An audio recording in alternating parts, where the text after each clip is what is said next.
tant il est connu et reconnu, parce que beaucoup de Tunisiens suivent de près la scène politique française. À ce propos, un ancien président de la République française, Jacques Chirac, pour ne pas le nommer, un autre ami de la Tunisie, a dit d'Alain Juppé, c'est le meilleur d'entre nous, en parlant de la classe française, de la classe politique française.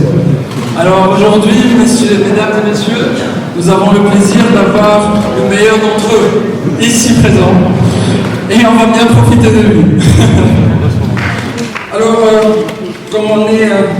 ça c'est vraiment très brièvement, hein, je ne suis pas rentré dans les détails, sinon on passerait un peu beaucoup de temps. Alors, par contre, nous sommes dans une enceinte universitaire. Alors beaucoup se demandent et m'ont posé la question, quelle est la formation de M. Alain Juppé?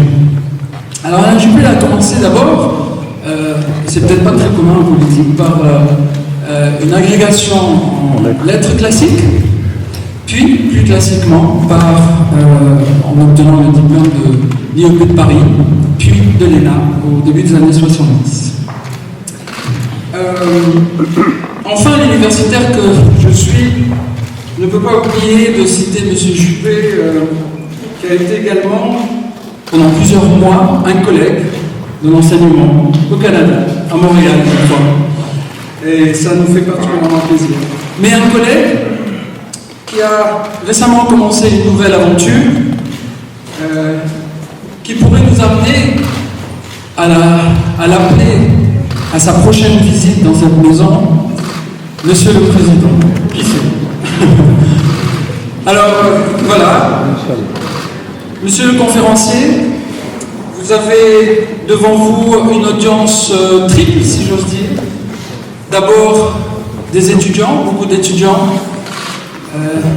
J'ai le plaisir de vous dire que ça sont parmi les plus brillants de la Tunisie.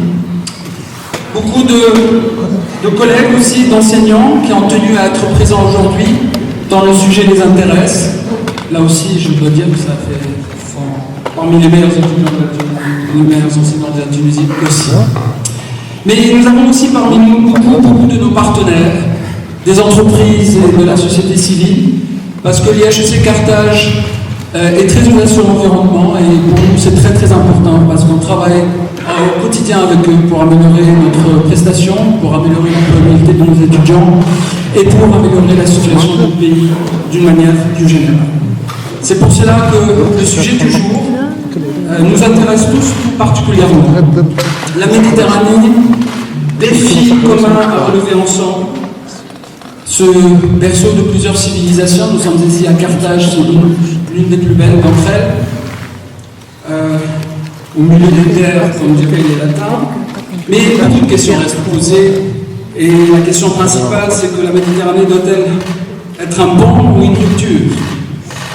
Comment atteindre un objectif tant attendu, mais qui est encore loin d'être atteint, qui est celui d'avoir une Méditerranée comme un lac de paix et de prospérité? Beaucoup le disent, mais comment le faire? C'est donc votre vision, M. Juppé, qui nous intéresse, d'autant que la Méditerranée a été au centre de plusieurs préoccupations économiques et politiques. D'abord par le dialogue 5+5 dans les années 90, 5 ans après avec le fameux processus de Barcelone, et actuellement avec l'Union pour la Méditerranée, qui, tant bien que mal, essaie, malgré les difficultés, de faire avancer un petit peu les choses.